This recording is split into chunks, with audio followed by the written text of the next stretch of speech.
नमस्कार. मी प्राध्यापक संदीप वाघ, मुंगसाजी आदिवासी आश्रमशाळा माणिकडोह. मराठी नवीन अभ्यासक्रम जो 2020 मध्ये बदललेला आहे.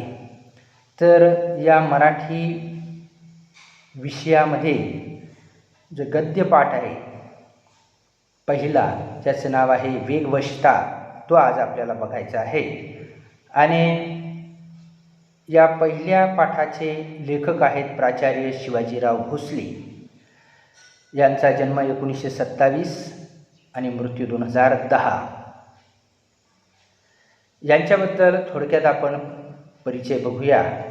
नामवंत वक्ते, महाराष्ट्रातील सुप्रसिद्ध विचारवंत आणि व्यासंगी लेखक म्हणून हे सुपरिचित आहेत. देशात आणि विदेशात अनेक विषयावर व्याख्यानमाला त्यांनी गाजवलेल्या आहेत.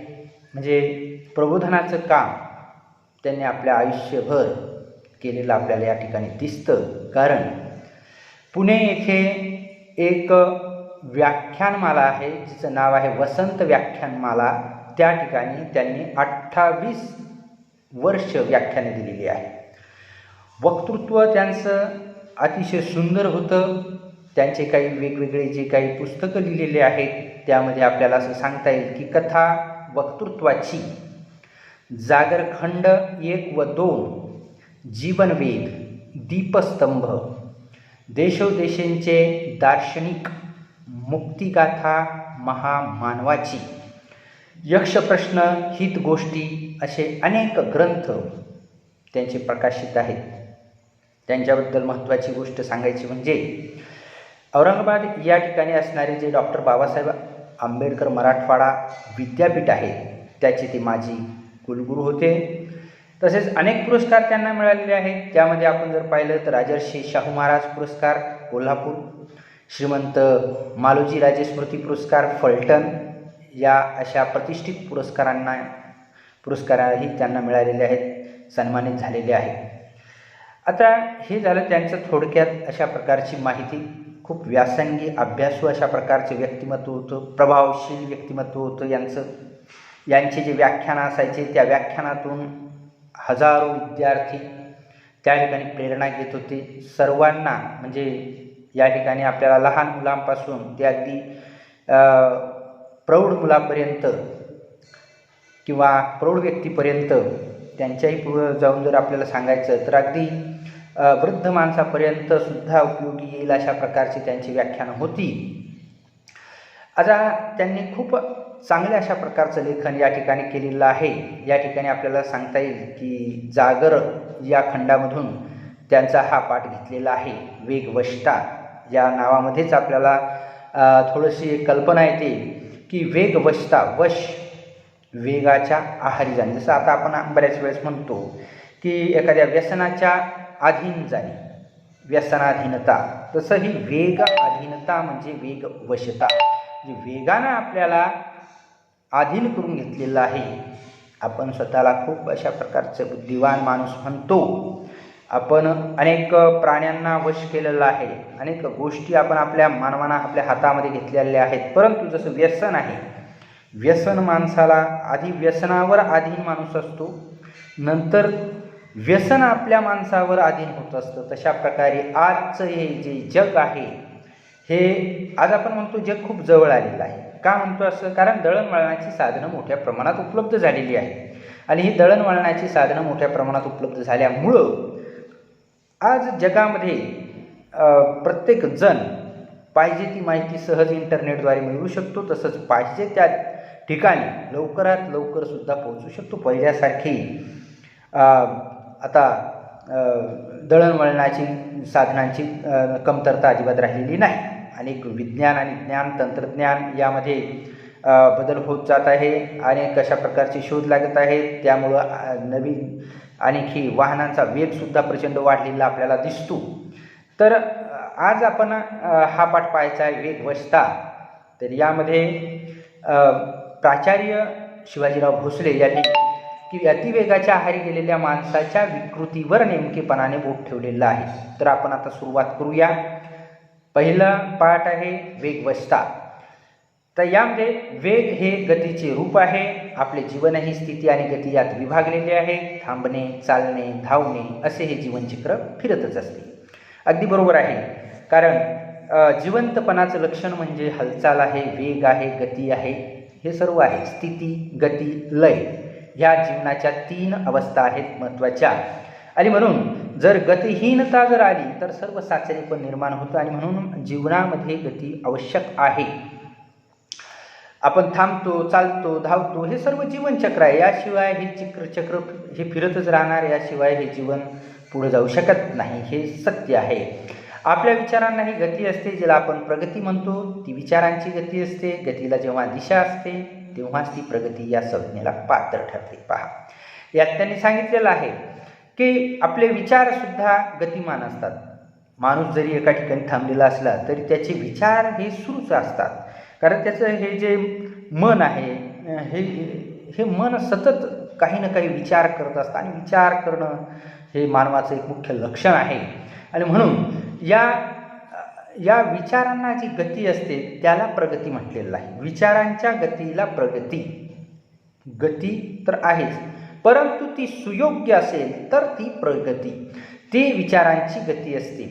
आता जेव्हा या ठिकाणी एखाद्या गतीला योग्य अशा प्रकारचं वळण असेल, योग्य अशा प्रकारची दिशा असेल, तर त्या गतीला आपण प्रगती असं म्हणतो. म्हणजे जर गती, कारण गती अधोगतीसुद्धा असू शकते. गतीला जर योग्य दिशा नसेल तर त्या ठिकाणी ती गती अतिशय चुकीच्या मार्गाने जर जात असेल तर त्या ठिकाणी त्या चुकीच्या मार्गाने जाणाऱ्या गतीमुळे व्यक्ती, मानव हा या ठिकाणी अधोगतीकडे जात असतो. अधोगती म्हणजे जिकडं नष्टचर्य असतं, जिकडं आपला नाश असतो. तर अशा ठिकाणी गतीला जर योग्य दिशा दिली नाही तर ह्या गोष्टी होऊ शकतात. म्हणून दिशाविहीन गतीला आपण अधोगती असं म्हणतो. आजच्या जीवनात विलक्षण वेगवानता आढळते. आजचं जीवन आपण पाहिलंय खूप फास्ट झालेलं आहे. आपण म्हणतो की क्षणाची ही उसंत आता माणसाला राहिलेली नाही. लोक खूप धावत पळत आहेत. आज आपल्याला दिसतात की अगदी शहर असो की ग्रामीण भागात सुद्धा आता अशा प्रकारचं लोन आलेलं आपल्याला दिसतंय की कुणालाही थांबायला वेळ नाही. आणि म्हणून ही विलक्षण वेगवानता आज निर्माण झालेली आहे. रस्ते वाहनांनी व्यापलेले आहेत. माणसे घरात राहतात म्हणूनच अल्पकाळ तरी स्थिर राहतात असं आपल्याला म्हणता येईल. कारण जास्त वेळ घरात सुद्धा आता माणसं राहत नाहीत. आता आपण पाहतो की लॉकडाऊनच्या काळामध्ये सुद्धा लोकांना घरी राहण्यासाठी विविध अशा प्रकारच्या शासनानं उपाययोजना केल्या, अनेक प्रकारचं जनजागृती केली. तरी लोक आणि घरीच राहा, सुरक्षित राहा असा संदेश दिला. पण तरीही लोकांच्या मनामध्ये बाहेर जाण्यासाठी अत्यंत मोठ्या प्रमाणात उत्सुकता निर्माण होत असते. आणि बऱ्याच वेळेस ते नियमांचं सुद्धा या ठिकाणी पालन करताना दिसत नाही. हे आपल्याला दुर्दैव म्हणावं लागेल. तर या ठिकाणी आपल्याला सांगायचं की जेवढं काही वेळ माणसं घरात राहतात तेवढं तरी वेळ ते स्थिर राहतात. मात्र एरवी गतीपायी ते अगतिक होताना आपल्याला दिसतात. अहोरात्र भरारणारी आणि थरारणारी वाहने आपण पाहिली म्हणजे आश्चर्य वाटते. ही आली कुठून, आली कशी आणि कशासाठी. म्हणजे थोडंसं आपल्याला जर पाठीमागं पाहिलं तर आज आपण पाहतो की वाहनं प्रचंड झालेली आहे. जे आपले रस्ते आहेत, मार्ग आहे, महामार्ग आहे, राज्य महामार्ग आहेत किंवा साधे गाव खेड्यांना असणारे सुद्धा साधे कच्चे पक्के रस्ते आहेत. तर हे सुद्धा भरभरून वाहताना आपल्याला दिसतात. दिवसच नाही तर रात्रीसुद्धा वाहने वाहताना आपल्याला दिसत आहेत. म्हणजे या रस्त्यावर जायला सामान्य माणसाला भीती वाटत आहे, कारण हे रस्ते मृत्यूजाळ झालेले आपल्याला आज या ठिकाणी झालेले आपल्याला दिसतात. कारण एवढ्या मोठ्या प्रमाणात अपघात प्रचंड होताना दिसत आहेत. एवढी जनसंख्या आपली भारतामध्ये प्रचंड जनसंख्या आहे आणि त्यात अशा प्रकारचा वेगवान अशा प्रकारची वाहनं वाहताना दिसतात. साधा रोडसुद्धा क्रॉस करताना भीती वाटते माणसाला. आणि म्हणून ही वाहनच वाहनं आज झालेली आपल्याला दिसते. पण यामधून मग ही वाहनं कशी निर्माण झाली, कशासाठी आली? कारण तर असेल ना, काही ना काहीतरी कारण असायलाच पाहिजे. म्हणून या ठिकाणी आपल्याला कशा प्रकारचा इतिहास आहे हे थोडक्यात लक्षात घ्यावं लागेल की पूर्वी देशोदेशांचा इतिहास घडला, लोकांनी जगप्रवासही केला, पण आजच्या एवढी अवखळ वाहने मात्र मागच्या कोणत्याच इतिहासात आपल्याला दिसलेली नाही. मग आली कशासाठी वाहन? आता थोडक्यात सांगायचं म्हणजे आपल्याला स्थिरता मिळावी, शांतता मिळावी, कोणतंही काम लवकर व्हावं आणि त्या माणसाला शांतता आणि स्थैर्य मिळावं, याच हेतूनं या ठिकाणी ही वाहनांची निर्मिती झालेली आहे. आता माणूस घरातून दारात आला की वाहनावर आरूढ होतो. थोडा वेळ थोडा असतो, कामे बरीच असतात, पायी चालत ती उरकता येत नाही. जीवन हे दश दिशांनी विभागलेलं आहे आणि म्हणून आपल्याला पाहतो आपण जीवन धकाधकीचं झालेलं आहे. मुंबईसारखं ठिकाणचं जीवन आपण पाहत असतो. कमीत कमी तिथं जाऊन नाही तरी कमी आपण या ठिकाणी टेलिव्हिजनवर बघत असतो, पेपरवर वाचत असतो, लोकल कशा प्रकारे धावत असतात, गर्दी कशा प्रकारे आहे आणि हे जीव घेणं झालेलं आहे. पण हे शेवटी कशासाठी? हा सर्व जो वेळ आहे, हे जे वेगवानता वाटलेली आहे, हे कशासाठी? तर त्याच्याबद्दल आपल्याला असं सांगता येईल की जीवन हे एका बाजूचं किंवा एकांगी राहिलेलं नाही, ते 10 दिशांनी व्यापलेलं आहे, विभागलेलं आहे. कसं? तर पहा, मुलांची शाळा एका टोकाला, आपले कार्यालय दुसऱ्या टोकाला, मंडई तिसऱ्या टोकाला. मंडई म्हणजे जी बाजारपेठ आपण म्हणतो, किंवा आपल्याला कुठून तरी काहीतरी आणायचं आहे. समजा उदाहरणार्थ जर घ्यायचं झालं तर आपल्याला काही भाजीपाला आणायचा आहे, काही किराणा सामान आणायचं आहे, तर याला आपण मंडई म्हणतो. मंडई म्हणजे एक प्रकारची बाजारपेठ. तर ही बाजारपेठ दूर कुठल्या तरी दिशेला असते. जीवनाची ही टोके सांधणार कशी? सांधणे म्हणजे काय? सांधणे म्हणजे जोडणे. मग हे सांधणार कसं? मग हे वेगवेगळं, मुलांची शाळा एका बाजूला, आपलं कार्यालय एका बाजूला, तर भाजी मंडी एका बाजूला, आणि म्हणून ही टोकं सांधायची असेल, ती जोडायची असेल तर शेवटी गती ही घ्यावीच लागते. यथाप्रमाण गतीची ही गरजच आहे, पण गती गरजेची आहे, बरोबर आहे. त्यासाठी आपल्याला वाहनांचा उपयोग करावाच लागणार आहे, गतीनं वेगवेगळ्या ठिकाणी जावंच लागणार आहे, नाहीतर हे सांधल्या जाणार नाही, म्हणजे नाहीतर हे जोडल्या जाणार नाही. ह्या गोष्टी आपल्याकडून होणं शक्य होणार नाही आणि म्हणून हे आवश्यक आहे. पण सुद्धा त्याला प्रमाण पाहिजे. पण अप्रमाण, अवास्तव आणि अनावश्यक गती ही एक विकृती ठरते. बरोबर आहे, काही हरकत नाही, पण त्याला प्रमाण असलं पाहिजे, त्याला वास्तवता असली पाहिजे, त्याची आवश्यकता असली पाहिजे, तर ती गती प्रगती ठरेल. पण जर अनावश्यकता निर्माण होत असेल, अवास्तवता निर्माण होत असेल, अप्रमाण निर्माण होत असेल, तर त्यातून ती गती ही एक विकृती ठरते. आता आपली कामे यथासांग जर पार पाडायची असेल तर आपल्याला एक वेग असणं आवश्यक असतो. एवढा वेग जीवनाला आवश्यक आहे. त्यापेक्षा अधिक वेग जर देण्याचा आपण प्रयत्न केला तर हा वेग या ठिकाणी अक्षम्य आवेग ठरतो, तो आत्मघाती ठरतो.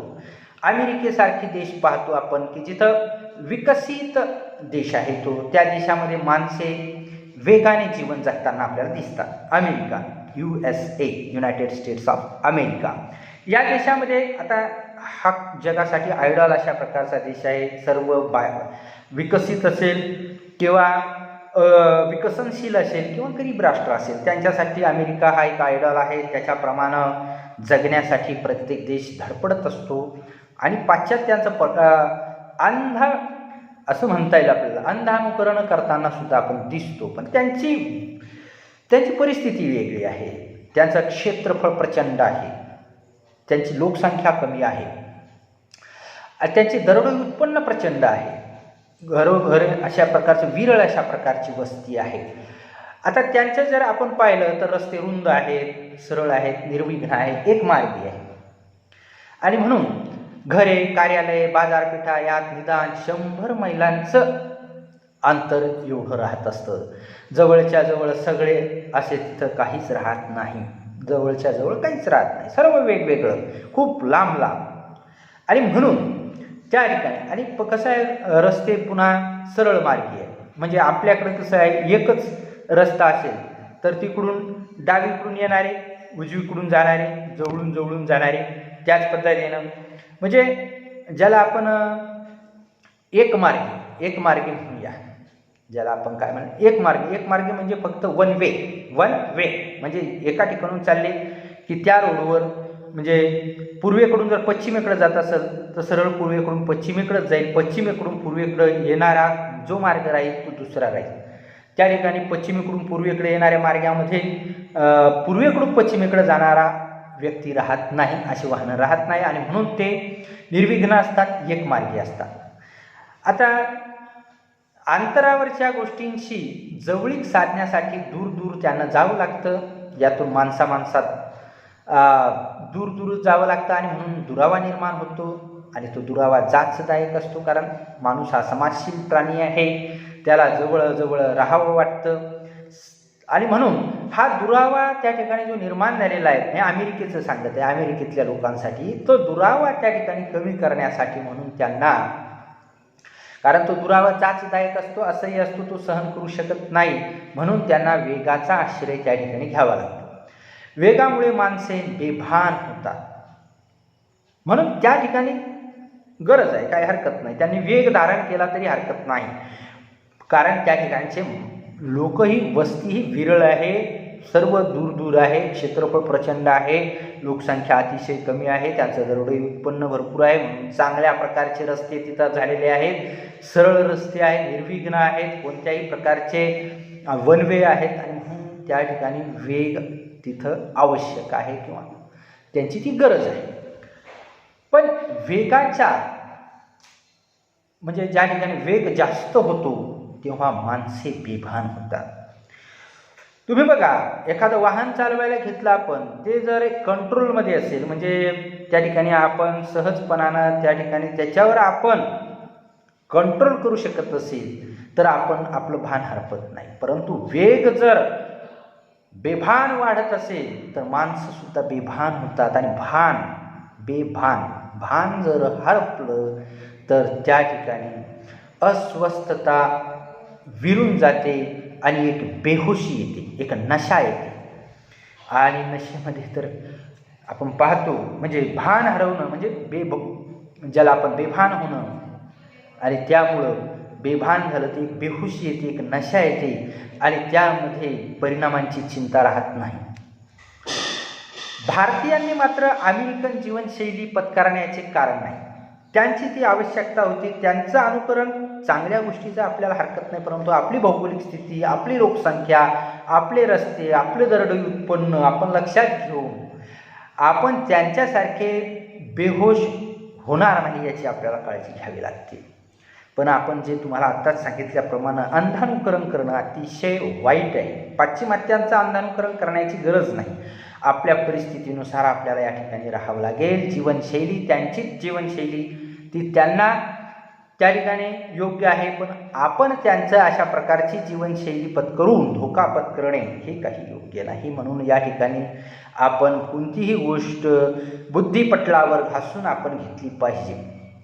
आपल्याकडे काय अंतर कमी आहे, माणसे खूप आहेत, कामंही तितकी फारशी नाही, जीवनाचे टोके सहज साधता येतात, थोडी घाई करावी लागते, त्वरा करावी लागते, पण भरधाव वेगाने अंतर काटावे अशी मात्र काहीही स्थिती आपल्या भारतीयामध्ये असायला पाहिजे असं अजिबात नाही.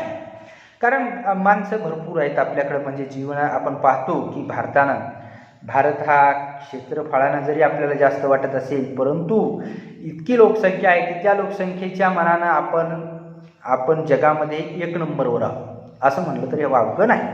चायना आपण जे म्हणतो, चीन जो म्हणतो, तो लोकसंख्येच्या बाबतीत आपल्यापेक्षा जरी जास्त असेल, परंतु आपल्यापेक्षा दुप्पटच नव्हे तर तिप्पट अशा प्रकारचं क्षेत्रफळ त्यांचं आहे आणि त्यामुळं आपल्यापेक्षा तर कोणताही देश जर घनता म्हणसाल आपली लोकसंख्येची, ती भारताइतकी जगात कोणत्याच देशात एवढ्या प्रकारची जी लोकसंख्या आहे घनतेच्या बाबतीत तर ती आपली अतिशय जास्त आहे आणि म्हणून आपल्याला त्यांच्यासारखं मात्र अजिबात राहता येणार नाही. अनेक अशा समस्या आपल्या आहेत आपल्या एकाच रोडवर वन वे तर अजिबात राहत नाही. आपल्या रोडवर सर्व प्रकारचे लोक जाताना दिसतात, काही शेतीकडे जाताना दिसतात, काही आपल्या रोडवर या ठिकाणी सायकलवाले दिसतात, पादचारी दिसतात, मोठमोठ्या वाहनांवाले, जड वाहनांवाले दिसतात आणि गावखेड्याचे मजूर लोक वगैरे, शेतकरी वगैरे गाडी बैल घेऊन दिसतात.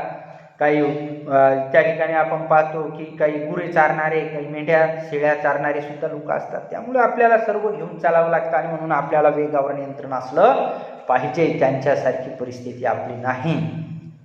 थोडीशी त्वरा करावी लागते, पण भरधावपणा आपल्याला बाळगता येत नाही.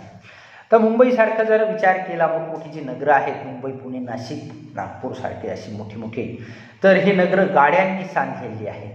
गाड्या रुळावरून चालतात, त्यात भरकटणे फारसे नसते. गाडीत चढले म्हणजे माणसांची धावणे थांबते. असे मोठे मोठे शहर आहेत, जसे लोकल वगैरे असतात, मोठ्या ज्या आपण म्हणतो रेल्वे गाड्या असतात किंवा इतरही गाड्या असतात, त्यामध्ये बसायचं, फक्त त्या रुळावरून चालतात आणि आपण तिथं स्थिर राहू शकतो. खरी अडचण असते ती रस्त्यावरून येणाऱ्या जाणाऱ्या 2 आणि 4 चाकी वाहनांची. म्हणजे मोठ्या ज्या आपण म्हणतो हे जे लोकल वगैरे आहे किंवा हे जे रेल्वे आहे, हे भारतामध्ये खूप मोठं जाळं आहे. ते खूप चांगली गोष्ट आहे आणि त्यामुळं लोक एकदा तिच्यात बसली तर ते स्थिर राहू शकतात. पण बाकीचे जे 2 व्हीलर आणि 4 व्हीलर जे आहेत, अनेक अशा प्रकारच्या गाड्या निर्माण झालेल्या आहेत. देशी विदेशी अशा प्रकारच्या अनेक प्रकारचे ट्रान्सपोर्ट निर्माण झालेले आहेत.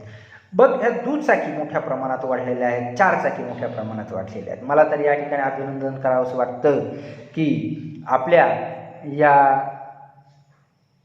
मराठीच्या अभ्यासक्रमामध्ये पहिला धडा दिलेला आहे. अतिशय गरजेचा आहे, कारण वर्ग 12वीत आलेले जे विद्यार्थी आहेत ते किशोर आणि त्यातले पौगंडावस्थामधले असणारे विद्यार्थी असतात आणि त्यामुळं एक आकर्षण असतं वेगाबद्दल. लगेच आपल्याला घरातली गाडी हातामध्ये घ्यावीशी वाटते. जरी त्या ठिकाणी नियम वेगवेगळे असले तरी मोठ्या प्रमाणात आपण पाहतो, आज आपल्याला मोठ्या प्रमाणात पाहायला मिळतं की झुंडीच्या झुंडी मुलांच्या वेगानं गाडी चालवताना दिसतात. मोठमोठ्या अशा प्रकारचा जोरात अशा प्रकारच्या 2 व्हीलर पळवताना आपल्याला दिसतात, बेभान होताना आपल्याला दिसतात आणि मनाचा थरकाप होतो. लोकांना सुद्धा या ठिकाणी भीती वाटते एवढ्या जोरात आणि त्याचं स्वतःच्या जीवाची सुद्धा काळजी त्या ठिकाणी राहत नाही. तर अशा प्रकारचे मुलं प्रत्येक गावामध्ये, शहरामध्ये मोठ्या प्रमाणात होताना आपल्याला दिसत आहेत आणि त्यांच्यासाठी म्हणून हा अभ्यासक्रम या ठिकाणी जो अभ्यास मंडळानं निवडलेला आहे, मी खरोखर त्या ठिकाणी त्या अभ्यास मंडळाचा आभार व्यक्त करतो की याच वयामध्ये या विद्यार्थ्यांना खरं पाहिलं तर हे अगोदरच यायला हवं होतं. कारण एवढ्या मोठ्या प्रमाणात अपघात होत आहेत, तर वेगाबद्दल नियंत्रण ठेवण्यासाठी अभ्यासक्रमामध्ये याला इन्क्ल्यूड करणं किंवा याचा समावेश करणं खूप गरजेचं होता आणि तो आता केलेला आहे. कारण या विद्यार्थ्यांनाही याचं महत्त्व लक्षात आलं पाहिजे की वेग किती जीवनात असला पाहिजे. आणि म्हणून खरी अडचण असते ती 2 चाकी 4 चाकी वाहनांची. भरधावपणा त्यांच्यात आलेला आहे. त्यांचा वेग जर मर्यादित ठेवला तर ती साधनं खूप उपयोगी ठरतात. कसं आहे की दुधारी तलवार आहे एक प्रकारची. हे वाहनं आपल्यासाठी आहे, आपल्याला शांती, सुख मिळण्यासाठी. पण तो जर वेग कुणाचा जीव घेत असेल तर त्यात शांतता कसली आहे. तो वेग जर त्या ठिकाणी एका आपल्या मनामध्ये अस्थिरता निर्माण करत असेल तर तो काय फायद्याचा, काय उपयोगाचा. आणि म्हणून ही जे वाहनं आहेत याचा चांगल्या प्रकारे आपल्याला वापर करता येऊ शकतो. पण त्यासाठी आपण त्यावर नियंत्रण असणं खूप गरजेचं आहे. प्रत्येक गोष्ट नियंत्रित असली पाहिजे. अति, आपले म्हणच आहे, अति तिथे माती. मग कोणतीही गोष्ट असतो, जशा प्रकारे आपलं मन हे बेभान असतं परंतु बुद्धीचे लगाम त्यावर मर्यादा खेचतात, तशा प्रकारे या वाहनांनाही वेग भरपूर असू शकतो. परंतु आपण जर त्याच्यावर स्वार झालो तर त्याच्या वेगावर नियंत्रण ठेवणं एक मानवाचं काम आहे. वेळ आणि श्रम वाचवण्यासाठी त्याचा उपयोग होतो, पण अनेकदा असे घडते की वाचलेला वेळ घालवावा कसा हे कळेनासे होते आणि मग तो घालवण्यासाठी पुन्हा माणसे वाहनांच्या आहारी जातात. किती म्हणजे या ठिकाणी विडंबन आहे की वेळ आणि श्रम वाचवण्यासाठी आपण या वाहनांचा उपयोग करतो. अशी काय एवढी महत्त्वाची गोष्ट असते की भरधाव वेगानं आपल्याला जावं लागतं आणि मग ते काम करून मग आपण रिकामेच राहतो. म्हणजे हा वेग कशासाठी, इतका जीव घेणा वेग कशासाठी. आणि मग जर वेळ वाचला तर मग वेळ वाचला म्हणून पुन्हा त्या ठिकाणी काय करायचं, पुन्हा वाहनं हातात घ्यायची, मग पुन्हा चला फेरफटका मारायला, चला चक्कर मारायला, सहज फिरायला. आणि काही चित्रपट पाहतो आपण, जसं धूम धूम मचा दे धूम, आणि धूम सारखे जोरात अशा प्रकारे मुलं गाड्या चालवताना आपल्याला दिसतात. हे वेगळी क्रेज त्या ठिकाणी चुकीची आहे. त्या ठिकाणी आपण कितपत या वेगाच्या आहारी गेलो पाहिजे, किती वेग धारण केला पाहिजे. आणि शेवटी जर या ठिकाणी आपल्याला शांततेसाठी आणि वेळ वाचवण्यासाठी असेल तर सत्कारणी लावू शकतो. आपण पायी जास्तीत जास्त चाललं पाहिजे. आज आपण पाहतो शारीरिक श्रम खूप कमी झालेले आहे. या वाहनांमुळं शारीरिक श्रम कमी झालेले आहे.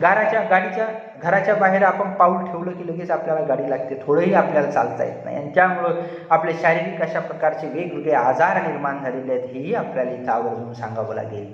पायी चाला म्हणजे आता जसं पहिलं होतं किंवा आताही आहे, त्यात आणखी एक वृद्धी करूया आपण. एक म्हण होती, वाचाल तर वाचाल, तशीच एक म्हण आहे, चालाल तर वाचाल. पायी चाललं पाहिजे, ज्यामुळं आपलं शरीर चांगलं राहील. शारीरिक श्रम केले पाहिजेत, ज्यामुळं आपलं मनही चांगलं राहील. संध्याकाळी चांगली झोप येईल, झोपेच्या गोळ्या घ्यायची गरज राहणार नाही. मनाची स्वस्थता लाभेल, शारीरिक सुदृढता निर्माण होईल. आणि म्हणून आज आपण पाहतो की जे काही अनेक प्रकारचे आजार वाढलेले आहेत, त्याचं एक कारण महत्त्वाचं म्हणजे ज्या ठिकाणी वाहनं आहेत ज्याचा अतिरेकी वापर जिथं टाळू शकतो आपण. एकाच ठिकाणी जर काही कार्यालयातले लोक असतात, एकाच ठिकाणी जातात. 10 कार्यालयातले लोक जर असतील तर 10 गाड्या घेऊन जातात. एकाच बाजूनं जात असतील किंवा अनेक ठिकाणून जात असतील तर एका गाडीमध्ये 4-5 लोक जे काही त्याची मान्यता आहे तर त्या पद्धतीने आपण जाऊ शकतो. आणि पेट्रोलही वाचवू शकतो. येणारा जो काही प्रदूषण जे आहे ते सुद्धा आपण वाचवू शकतो. पर्यावरणात आपण नेहमी शिकत आहे की एक माणूस गेल्यापेक्षा जास्त जणांनी जाणं योग्य आहे. पण ते कधी, आता समजा आता हा कोरोना आलेला आहे त्यामुळं आपल्याला प्रत्येकाला वैयक्तिकच जाणं गरजेचं आहे. जेव्हा कोरोना संपेल तेव्हा खऱ्या अर्थानं आपण 4-4, 5-5 लोक एकत्र गेलो तरी काही हरकत नाही. म्हणजे आणि जिथं पायी जाऊ शकतो, सहज एखाद्या मंडईपर्यंत आपण जाऊ शकतो, किराणा दुकानापर्यंत जाऊ शकतो, फेरफटका मारायला जाऊ शकतो. हे सर्व आपण गाडीशिवाय सुद्धा करू शकतो. आणि म्हणून वेळ कसा घालवावा यासाठी जर आपण वाहनांचा वापर करत असेल तर तो अत्यंत घातक आहे, धोकादायक आहे. आरंभी माणसे या ठिकाणी वाहनांवर स्वार होत असतात, मग मात्र वाहने माणसावर स्वार होतात. इथं आपल्याला एक महत्त्वाची गोष्ट सांगता येईल की सुरुवातीला जसं मी सांगितलं होतं की तशा प्रकारे व्यसनाधीनता सुद्धा तशीच आहे. व्यसनावर अगोदर गंमत म्हणून, शौक म्हणून काही लोक त्याचा व्यसनांचा वापर करताना दिसतात. पण हळूहळू ते व्यसनं एवढे जडतात माणसाला की नंतर व्यसनाधीनता म्हणजे व्यसन आपल्याला जसं पाहिजे तशा प्रकारचं वागवत असतं. तसं हे वेग आहे किंवा ही वाहनं असतात, याला सुरुवातीला आपण चालवतो, नंतर ती आपल्याला चालवतात. म्हणून वेळीच आपण सावध होणं गरजेचं आहे. त्याच्यापासून म्हणजे आवश्यकता आहे तेवढंच आपण त्याच्यावर स्वार होणं आवश्यक आहे. कामापुरतं स्वार होणं गरजेचं आहे. कामासाठी वाहन आणि आटोक्यात राहील एवढाच वेग हे तंत्र असलं पाहिजे की कामासाठीच वाहन असलं पाहिजे. आणि कामही जर आपण पायी चालू शकत असेल 8-10 किलोमीटरपर्यंतही एखाद्या वेळेस, काही शिक्षक मला या ठिकाणी आवर्जून सांगावंसं वाटतं की मुंसाची आदिवासी आश्रमशाळा माणिकडोहमध्ये काही लोक हे नेहमी सायकलचा वापर करतात. 8 किलोमीटर जवळपास त्या पुसदपासून असूनसुद्धा ते बऱ्याच ठिकाणी जे जाणं येणं आहे ते सायकलनं करतात. अतिशय चांगली अशा प्रकारची गोष्ट आहे. अनेक ठिकाणी जे सायकलचा वापर आपण करू शकलो तर ती खूप योग्य अशा प्रकारची गोष्ट या ठिकाणी आपल्याला सांगता येते.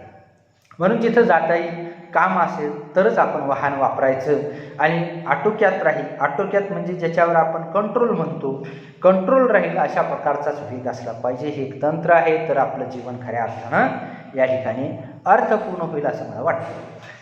आता आपले जीवन अधिक प्रमाणात आपल्या वाट्याला यावे.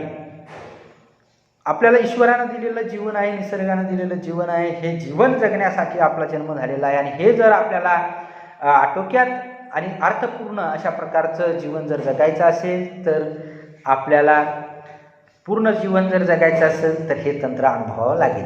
कृतार्थतेनं जगता यावं, अनुभवता यावं, त्यासाठी उसंत लाभावी, आनंद लाभावा, शांतता लाभावी. म्हणून वाहनांचा वापर करायला म्हणजे अशा प्रकारे त्या तंत्रानुसार कामासाठी वाहनाने आटोक्यात राहील एवढा वेग, अशा पद्धतीनंच वाहनाचा वापर आपल्याला करायला हवा. पण मात्र प्रत्यक्षात सांगायला या ठिकाणी आपल्याला थोडंसं वाईट वाटतं की प्रत्यक्षात मात्र घडतं वेगळंच. इतरांशी मानसिक स्पर्धा आपली सुरू राहते, त्याच्यासाठी ऐश्वर्याचं प्रदर्शन करावंसं आपल्याला वाटतं. गरज नसताना कर्ज काढून आपण वाहनं खरेदी करतो आणि समाजात तशा प्रकारे ऐश्वर्याचं प्रदर्शन करण्याची जी एक मानसिक स्पर्धा असते तर ती अतिशय चुकीची आहे आणि अतिशय म्हणजे कालबाह्य अशा प्रकारची आहे असं आपल्याला म्हणता येईल. पहिलं होतं वाहनं असली म्हणजे खूप मोठी प्रतिष्ठा आहे, पण आज तसं नाही. कर्ज काढून वाहनं खरेदी करायची आणि ऐश्वर्याचं प्रदर्शन घडवायचं हे आज काही योग्य नाही. जसे गाडगे बाबांना सांगितलेलं आहे, अरे कर्ज काढू नका, कर्ज काढून सण साजरे करू नका. तसं आज कर्ज काढून वाहनं घेऊन जर ते विनाकारण होत असेल तर काय गरज आहे. आणि म्हणून ही स्पर्धाही आपण कमी केली पाहिजे. खोटी प्रतिष्ठा माणसाला स्थैर्यही देत नाही, खोटी प्रतिष्ठा माणसाला अतिशय म्हणजे ज्यातून संकटात टाकते असं आपल्याला म्हणता येईल. जे आहे ते सरळ आहे. आपण खोट्या प्रतिष्ठेच्या आहारी जाता सुद्धा कामा नाही. आणि म्हणून आज आपण पाहिलं पाहिजे की कर्ज काढून वाहनं खरेदी करता कामा नाही. कोणतंही काम नसताना पत्नीला मागच्या बाजूला बसवायचं आणि आधुनिक दुचाकीनं सहज फेरफटका मारून यायचं, हे जर अनेक लोकांना बरं वाटतं किंवा चला आता काही काम नाही आपल्याला, आपल्या कुटुंबातले जी पत्नी आहे बसायचं, बस ग मागे आणि चल आपण जरा चक्कर मारून येऊ, फेरफटका मारून येऊ. आणि कारण नसताना किंवा कामही नसताना नुसतं फेरफटका मारायचं म्हणून यासाठी दुचाकीचा वापर करतात किंवा चारचाकीचा जर वापर करत असेल तर ती अतिशय चुकीचं आहे असं आपल्याला या ठिकाणी म्हणता येईल. पण ते लोकांना बरं वाटतं. आहेच वाहन तर 4-6 मैलावर एखादं निसर्गरम्य ठिकाण किंवा एखादं मंदिर पाहण्यासाठी माणसं का जात नाही, हा एक प्रश्न या ठिकाणी लेखकांना पडलेला आहे. की मग आहेच वाहन तर चला ना एखाद्या निसर्गरम्य ठिकाणी जाऊया, तिथं थांबूया, शांत अशा ठिकाणी बसूया, पण ते नाही. किंवा एखाद्या मंदिरात जाऊया, शांततेनं तिथं वेळ घालवूया, असंही काही नाही. मग आपण वाहन काढतो, आपण बसतो, पत्नीला बसवतो, मुलाला बसवतो आणि कुठं जातो तर ज्या ठिकाणी मार्केट आहे मार्केटमध्ये चला फिरून येऊया, ज्या ठिकाणी वर्दळ आहे त्या ठिकाणी फिरून येऊया, ज्या ठिकाणी निव्वळ म्हणजे ज्या ठिकाणी लोकांची गर्दीच गर्दी आहे अशा ठिकाणी जाऊन आणखी गर्दीत भर आपण टाकण्याचं काम करत आहे किंवा करत असेल तर ते अतिशय चुकीचं आहे. म्हणून या ठिकाणी त्यांनी सांगितलेलं आहे की आपल्याला जर कुठं बाहेरच जायचं असेल तर निसर्गरम्य ठिकाणी आपण गेलं पाहिजे, पायी गेलं पाहिजे आणि त्यातही पुन्हा आणखी एखाद्या मंदिरावर गेलं पाहिजे जिथं शांतता आहे. अशा ठिकाणी आपण गेलं तर गर्दीही होणार नाही, अपघातही होणार नाही आणि आपल्या मनाचं करमणूकसुद्धा होईल, आपल्याला शांततासुद्धा लाभेल. म्हणून याने या ठिकाणी सांगितलंय की आता लेखकाने पुण्यातलं उदाहरण दिलेलं आहे की एखादा लक्ष्मी रोड, महात्मा गांधी मार्ग किंवा जंगली महाराज रस्ता का पसंत केला जातो, तिकडंच का लोक जातात, वर्दळीच्या ठिकाणीच का लोक जातात, देहू, आळंदी, सिंहगड, बनेश्वर, विठ्ठलवाडी इकडचे रस्ते का ओस दिसतात किंवा तिकडे एवढी गर्दी का दिसत नाही. म्हणजे त्यांना पडलेला प्रश्न आहे. आणि साहजिकच एक उदाहरण जरी एका शहराचं त्यांनी दिलेलं असलं, पुण्यातील सर्व हे रोडची नावं आहेत, जिथं वर्दळ आहे तिथं Lakshmi road, Mahatma Gandhi, MG road ज्याला म्हणतो आपण किंवा जंगली महाराज, इथंच का गर्दीतच गर्दी का, मार्केटमध्येच का एवढं तिथंच चक्कर काय मारायची, देहू आळंदीकडं त्या संतांच्या मार्गाकडे का आपण जात नाही.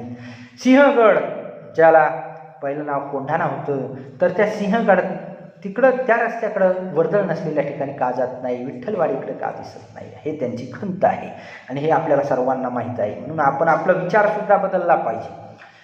त्याच पद्धतीनं ग्रामीण भाग जो आहे पश्चिम महाराष्ट्रातला, जसं वाई, सातारा, फलटण, कराड अशी जी काही गावं आहेत तिथं वाहनांची एवढी निकड आहे का, ग्रामीण भागात खरंच एवढी वाहनं लागतात का, हे त्यांनी या ठिकाणी सांगितलेलं आहे.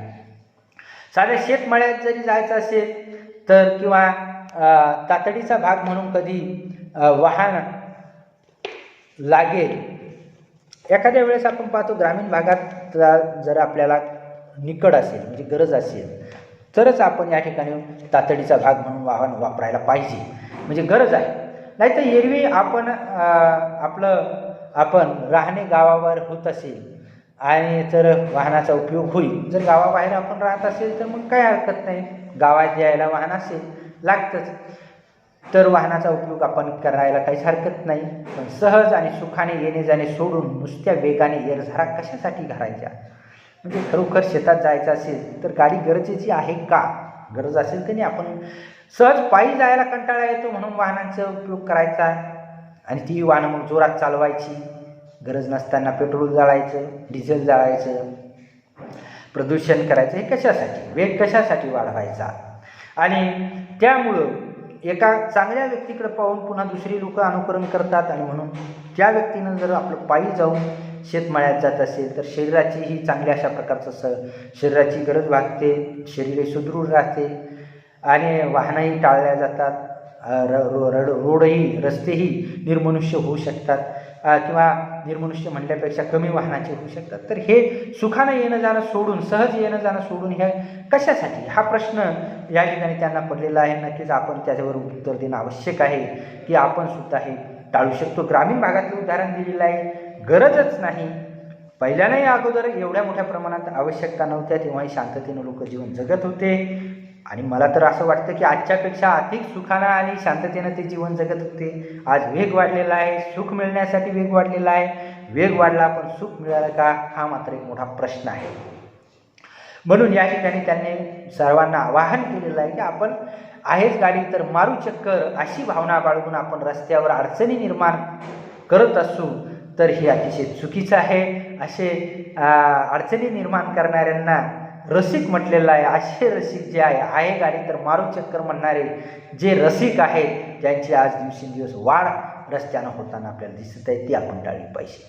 वाहन हे वेळ वाचवण्यासाठी असते, ते वेळ घालवण्यासाठी नसते. हे एक सांगितलेलं वाचवण्यासाठी असते. वेळ घालवायसाठी टाईमपास म्हणून वाहनाचा वापर आपल्याला करता येत नाही. त्याचा वेग बेताचा असणे अगत्यशील आहे, अगत्याचा आहे, गरजेचं आहे. वेग बेताचा म्हणजे कमी, कंट्रोलमध्ये, आटोक्यात, आणि म्हणून त्याचा वेग अतिशय म्हणजे योग्य सांगितलेलं असतं इकॉनॉमीमध्ये किती वेग असला पाहिजे. तर त्या पद्धतीनं आपण जर चाललं तर हे अपघात टळू शकतात. ह्या अपघातानं जीवन जातं, संपतं. माणसाला जीवन दिलेलं आहे, ईश्वरानं जीवन दिलेलं आहे, ते आनंदानं जर जगायचं असेल, शांततेनं जगायचं असेल तर हा वेग आपण सोडला पाहिजे, वाहनाचा अतिवापर आपण सोडला पाहिजे. आणि तरच आपण हे जीवन जे दिलेलं जीवन आहे ते पूर्णपणानं आपल्याला आपल्या वाट्याला आलेलं जे जीवन आहे ते आनंदानं घालवता येईल. नाही तर आज आपण पाहिलेलं आहे की मित्रांनो खूपच वाईट अशी परिस्थिती झालेली आहे. रोज पेपर जर वाचला तर रोज ॲक्सिडेंट आहेत, रोज लोक मरत आहेत. कोणत्या आजारानं मरताना आपल्याला दिसत नाही. एवढे लोक आज जर कशात भारतासारख्या देशात मरत असतील, मृत्यू पावत असतील तर ते फक्त अपघातानं आहेत. एवढे अपघात झालेले आहेत. हे रस्ते म्हणजे ज्याला आपण प्रगतीचे मार्ग म्हणून, तर ते प्रगतीचे मार्ग न राहता त्या ठिकाणी मृत्यूचे मार्ग झालेले आपल्याला हे दुर्दैवानं म्हणावं लागते. आणि म्हणून आपण या ठिकाणी हे सर्व सोडलं पाहिजे. आपण हे वाहनाचा वेग आटोक्यात आणला पाहिजे. गरज असेल तिथंच वाहनं आपण वापरली पाहिजेत. आणि हा जो संदेश आहे हा प्रत्येकानं आपापल्या घरी सांगितला पाहिजे आणि त्यातल्या तरुण मंडळींनी तर हे खूप लक्षात घेतलं पाहिजे. तर या ठिकाणी आपल्याला म्हणता येईल की आपण माणसे चालू आणि पळूही शकतात, पण रस्त्याने कोणी चालण्याऐवजी पळू लागला तर त्याचे कौतुक करावे का? अपेक्षित स्थळी वेळेवर पोहोचता येईल अशा बेताने वाहने चालवण्याऐवजी उगाचच भरधाव वेगाने चालवण्यात कोणते औचित्य आहे? म्हणून हे सरळ त्यांनी सांगितलेलं आहे की आपण कारण नसताना वेगानं पळवायची गरज नाही. जिथं 40चा स्पीड, जिथं 60चा स्पीड असला तर कंट्रोलमध्ये राहते दुचाकीसुद्धा. तिथं मुलं 80-100पर्यंत जाण्याचा प्रयत्न करतात, धूम स्टाईल गाड्या चालवण्याचा प्रयत्न करतात. हे अत्यंत घातक आहे. आणि म्हणून वाहनाचा वेग वाढला म्हणजे त्याच्यावरचा ताबा कमी होत असतो. आपण आधीच सांगितलेल्या कोणत्याही गोष्टीचा वेग जर आपण वाढवला तर त्या ठिकाणचा जो कंट्रोल असणारा जो ताबा आहे तो कमी होत जातो.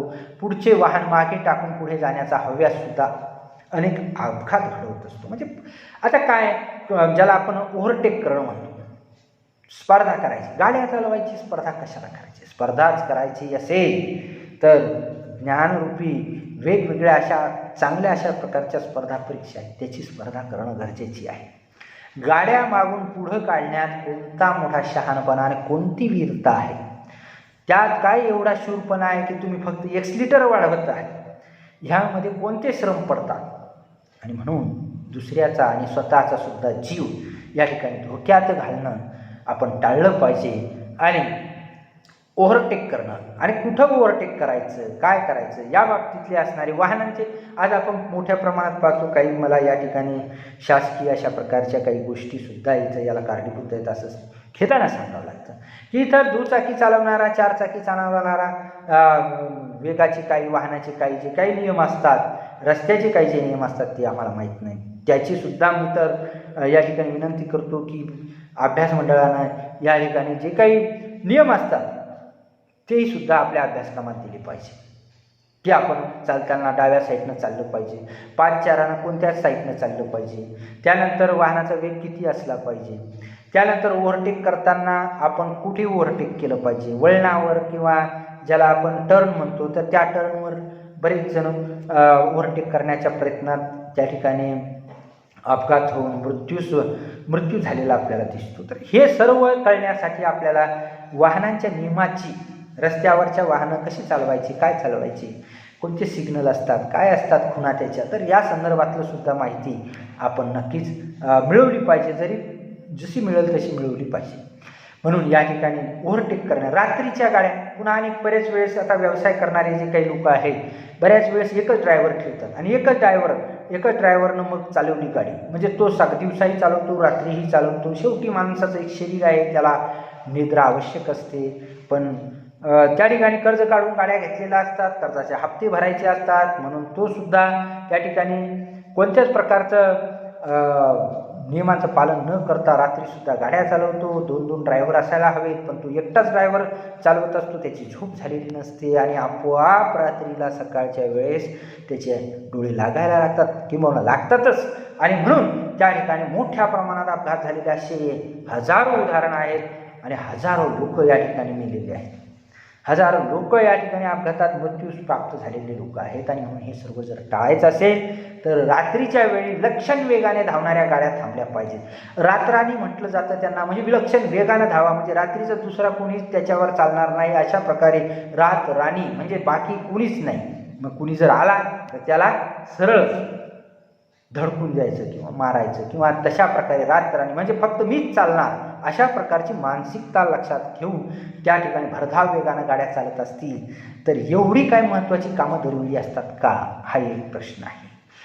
वाहनाचा वेग अनिवार्य झाला तर चित्ताची व्यग्रता वाढते. डोळ्यावर, मनावर, शरीरावर त्याचा वाईट परिणाम होतो. शरीर अनावश्यक स्पंद निर्माण करतात. हादरे बसून मज्जातंतू वर त्याचे आणि मनके कमकुवत होताना आपल्याला दिसतात. कमरेची, पाठीची दुखणी वाढलेली आपल्याला दिसते. ह्या सर्व वाहनधारकाच्या व्यथा आहेत. बसणे, उठणे, चढणे, उतरणे, चालणे, वळणे, वर खाली पाहणे या मुक्त हालचालीचं एक संगीत असतं. पण ते सर्व आपण हे विसरलो. पायी चालणं आपल्याला माहीत नाही, बसणं उठणं माहीत नाही, उतरणं चालणं माहीत नाही, फक्त गाडीवर बसणं आणि फक्त गाडीवर बसणं एवढंच माहीत आहे. एवढं आपण या वाहनांच्या आणि या वेगाच्या आहारी गेलेलो आहे आणि आपलं जीवनाचं जे सुंदरसं असं शांततेचं, निरमय आणि सुखी अशा प्रकारचं जे जीवन आहे, शांततेचं जीवन आहे, ते आपण विसरलेलो आहोत, या वाहनापायी विसरलेलो आहोत.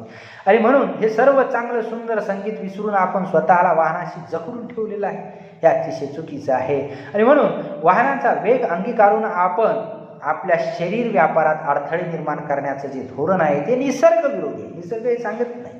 निसर्गाला पायाचाच वेग माहिती आहे. पायाच्या वेगानं निसर्गानं आपल्याला आपले अवयव दिलेले आहेत की पायाच्या वेगानं किती धावू शकतो तेवढं हेल्मेट त्यानं डोक्याचं दिलेलं आहे. पायाच्या वेगानं किती धावू शकतो, समजा धावत असताना पडला तरी त्याच्या डोक्याला फक्त थोडीशी किंवा अंगाला खरचटेल किंवा थोडंसं लागेल, परंतु त्याचा वेग हा खूप नियंत्रित आहे. म्हणून निसर्गविरोधी असणाऱ्या ह्या सर्व गोष्टी आपण टाळल्या पाहिजे. आरोग्याची हानी करणारं हे सर्व आहे. वाढता वेग म्हणजे ताण आहे, बाकी काहीच नाही. न शांतता आहे, न सुखी जीवन आहे. आणि म्हणून जीवनातले जर ताण तणाव वाढवून आपल्याला करायचं आहे काय, शेवटी करायचं आहे काय, शेवटी आनंद मिळवायचा आपल्याला जीवनामध्ये. आणि म्हणून आपण जीवनाचं ध्येय विसरता कामा नये. आणि जीवनातले ताण तणाव वाढवून आपल्याला या ठिकाणी पोचायचं आहे कुठं, करायचं काय, एम काय, आपलं ध्येय काय आहे. आणि आपले स्वत्व आणि स्वस्थता जर हिरावून घेणारा अस्वाभाविक वेग आपल्याला जर कमी करता आला तर ते आपण पाहिलं पाहिजे. कारण याला अस्वस्थता वाढलेली आहे, अस्वाभाविक अशा प्रकारचा आहे. आणि म्हणून आपलं कर्तव्य आहे की आपण हा वेग वेळीच कमी केला पाहिजे. हे आपलं एक कर्तव्य आहे. उगाच भावविवश होऊन किंवा वेगवश होऊन त्या ठिकाणी गाड्या चालवू नये. वेगावर आपलं नियंत्रण असलं पाहिजे. वेगानं आपल्यावर नियंत्रण ठेवता कामा नये. अनाठायी वेगामुळे पोहोचण्यापूर्वीच अंत होण्याची शक्यता प्रचंड असते. म्हणून सर्वांनी एक लक्षात घ्यायचं, जागरूकता निर्माण करायची की वेगाला आवरा, जीवन वाढवा. बऱ्याच वेळेस ह्या गोष्टी सांगितलेल्या असतात. लहानशा वेगापायी किंवा खोट्या प्रतिष्ठेपायी आपण या ठिकाणी वाहनं खरेदी करू नका, कर्ज काढून वाहनं जास्त खरेदी करू नका. आवश्यक असेल तेवढंच वाहनं खरेदी करा, आवश्यक असेल तेवढाच वेग आपण बाळगला पाहिजे. आणि हा अतिशय सुंदर अशा प्रकारचा पाठ या ठिकाणी वर्ग 12वी मराठीमधला पहिला हा पाठ प्राचार्य शिवाजीराव भोसले यांनी या ठिकाणी आपल्यासमोर दिलेला आहे. आणि चांगली माहिती या ठिकाणी दिलेली आहे. जागर खंड 2मधून ही माहिती आपल्यासमोर दिलेली आहे. या ठिकाणी हा पाठ नक्कीच आपल्याला आवडलेला असेल आणि म्हणून त्यातून आपण बऱ्याचशा चांगल्या गोष्टी घेणार आहोत. हा या ठिकाणी पाठ या ठिकाणी संपला आणि आता आपण भेटूया पुढच्या दुसऱ्या पाठामध्ये. तोपर्यंत मी आपली रजा घेतो. धन्यवाद.